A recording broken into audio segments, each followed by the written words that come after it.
Hello guys, ndagarutse nitwa Claude nk'ibisanzwe. Iyi ni Twidagadure TV show. Wowe ugeze hano bwa mbere nguhaye ikaze kandi wibuke gukanda subscribe ukore kunzogera kugira ngo ujye ubona buri video yose igezeho nshyashya igeze kuri iyi channel, kandi wibuke gukora like, share na comment usangize bagenzi bawe aya makuru cyangwa se iyi nkuru y'umugabo mbazaniye yongiye kukubwiraho mu kanya. Nawe tubana umunsi ku munsi wibuke gukora like, share na comment, ubundi tujye tubana mu biganiro bigiye bitandukanye hano kuri YouTube channel ya Twidagadure TV show. Nge wumva nitwa Claude.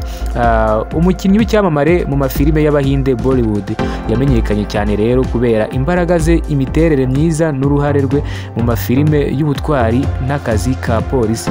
Uyu mugabo wakwibaza ngo ni uyu mugabo muzaniye yitwa John Abraham. Uyu mugabo yavutse yitwa Farhan Abraham, aza kumenyekana rero nk'amazina y'umusitari ariyo John Abraham. Uyu mugabo yavutse tariki 17 Ukuboza umwaka wa 1972. Yavukiye rero mu Mumbai, aho ni mu Buhinde. Papa we ubwoko bwe ni umumarayari, naho nyina akaba ari umuparsi. Uyu mukinnyi rero wa filime ni nawo mwuga we mu buzima bwe busanzwe, ni umukinnyi wa filime, akaba producer, akaba n'umumodo. Uyu mugabo rero yatangiye gukina filime mu mwaka wa 2003. John Abraham yavukiye mu muryango uvanze, aho se ari umumarayari, nyina akaba ari umuparsi. Ubwo nyina ise ni umukristo, aho nyina rero nawe ari umuhindu. Nyina n'umuhindu w'umuparsi, akaba yarakuriye rero Mumbai, akaba ari naho yanavukiye, aho yize mu mashuri yisumbuye muri Bombay Scottish School. Nyuma akomereza rero kwiga ibijyanye na business administration muri Jai Hind College, kandi akaba yarize masters muri management studies, aho naho ni muri Mumbai Educational Trust.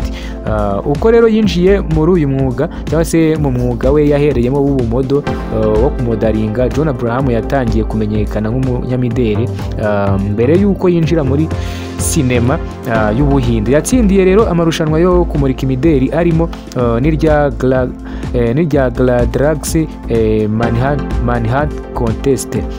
Aho rero ni mu mwaka wa 1999.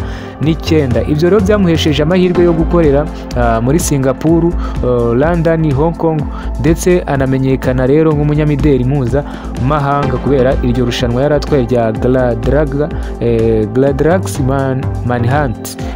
Uyu mukinnyi rero itangira rya sinema, John Abraham yinjiye muri sinema bwa mbere mu mwaka wa 2003 nk'uko nabivuze haruguru, mu gikorwa rero cyitwa Jisme, cyangwa se muri filime yitwa Jisme. Aho niho yakinnye rero nk'umukinnyi witwaga Bipasha Basu. Iyi ni filime ifite ibice bigeze muri bitatu, sinzi niba barayirebye. Ni filime aho aba ari umugabo wakinaga aca inyuma umugabo w'umugore, bacaga inyuma umugabo w'uwo mugore w'umunyabizinesi.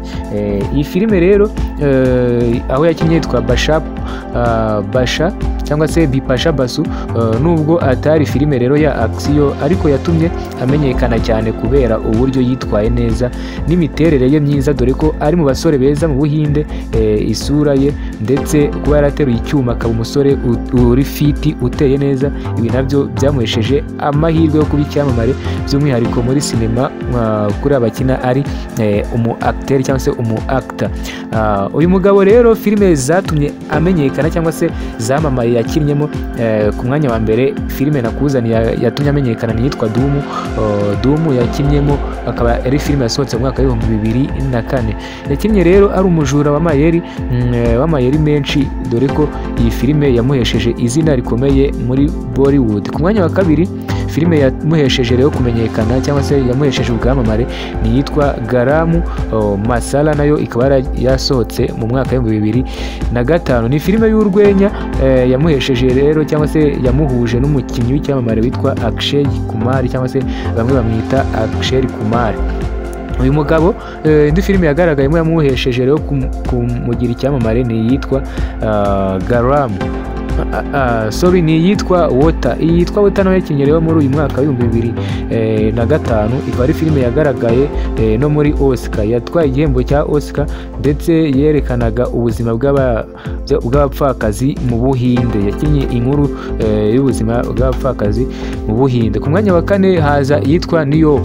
New York ni filime rero nayo yasohotse mu mwaka wa 2009, yagaragaje rero ibibazo by'Abahinde babaga muri Amerika mu mwaka wa 2009 ndetse no muri 2011. Ku mwanya wa 5 turasanga yitwa Force, nayo yitwa Force akaba yarayikinnye mu mwaka wa 2011, ikaba ari filime ya action yamushimangiye rero cyangwa se yashimangiye ubwamamare bwiwe kandi inashimangira nk'umunyembaraga udasanzwe, aho iyi filime rero abarwanya ibyihebe ari filime itangira aho baba bamurashe ari nko mu nzu nk'aho hejuru, agahubuka agwa mu manga ariko akifata bitewe n'uko ari umusore, akifata ku manga bakagira ngo yapfuye. Sindi niba warayibonye, uzayishaka uyirebe, ni filime nziza cyane. Ku mwanya wa 6 turahasanga iyitwa Madras Coffee. Madras Coffee yasohotse rero mu mwaka wa 2013. Iyi nayo ikaba yarabaye rero, akaba yarakinnye ari umu agent wa Law mu nkuru ishingiye ku byabaye mu mateka y'Ubuhinde. Naho rero ku mwanya wa 7 turasanga filime yitwa Satyameva Jayate. Satyameva Jayate ni filime yakinnye mu mwaka wa 2018, akaba yaragaragaye rero nk'umuntu urwanya ruswa n'abapolisi babi baryaga ruswa, dore ko Abahinde bakunze gukina amateka yabo, bakunda gukina filime z'amateka y'Abahinde cyangwa se amateka yo mu Buhinde muri rusange. Ku mwanya wa 8 naho filime yatumye rero uyu mugabo w'icyamamare cyane, ni filime yakinnye mu mwaka wa 2022 yitwa Attack cyangwa se Igitero. Iyi nayo yabaye rero yayikinnye ari umusuper soldier cyangwa se umusirikari urenze. Ni filime yerekanaga rero ikoranabuhanga n'imbaraga zidasanzwe. Naho ku mwanya wa 9 rero filime yamumenyekanishije cyane ni filime yitwa Patani. Iyi ni ya filime babwiraga haruguru, yakinnye nk'umwanzi wa Sharukani muri iyi filime ya action y'ikinyeja. Ni filime mwibutse ko yasohotse ejo bundi 2023. Naho rero ubuzima bwe bwihariye uyu mugabo John Abraham azwiho rero kudakunda ibirori byinshi, kandi akaba ari n'umuntu witaruye ibiyobyabwenge, itabi n'inzoga. Bivuze ko nyine ari umuntu utanywa ibiyobyabwenge, by'umwihariko inzoga n'itabi. Ibi bintu abigendera kure cyane. Azwiho kandi nk'umukinnyi ukomeye cyangwa se umukunzi ukomeye w'inyamaswa no kurengera ibidukikije, kuko afite n'ikigo rero gitunganya n'amafilime kinabungabunga ibidukikije. Icyo kigo rero gitunganya filime cyitwa JA Entertainment cyangwa se JA Entertainment, kandi iki kigo kiwe nicyo cyatunganyije filime yitwa Vicky Dona, yamuhaye rero cyangwa se yegukanye ibihembo byinshi cyane mu Buhinde ndetse no ku isi. Umuryango w'uyu mugabo rero John Abraham yashakanye na Priya Runchari cyangwa se Priya Lancha, umunyamategeko akanaba n'umucungamari.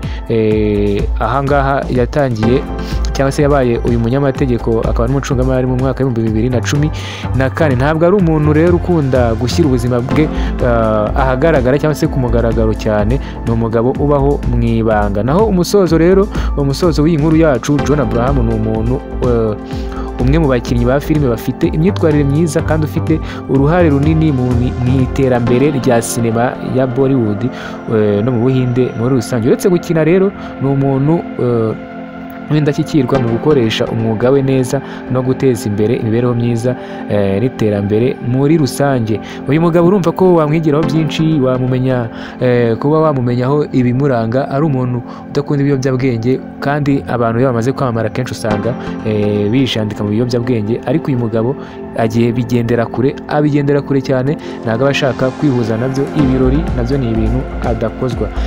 Nk'ibisanzwe, iyi ni Twidagadure TV show, ngewe nitwa Claude. Wowe ugeze hano bwa mbere, kanda subscribe, like, share na comment kugira ngo tujye tubana mu biganiro bigiye bitandukanye. Wibuke gukora ku nzogera kugira ngo ujye ubona video nshyashya na uploading. Ndabashimiye, bye bye, hasta la vista.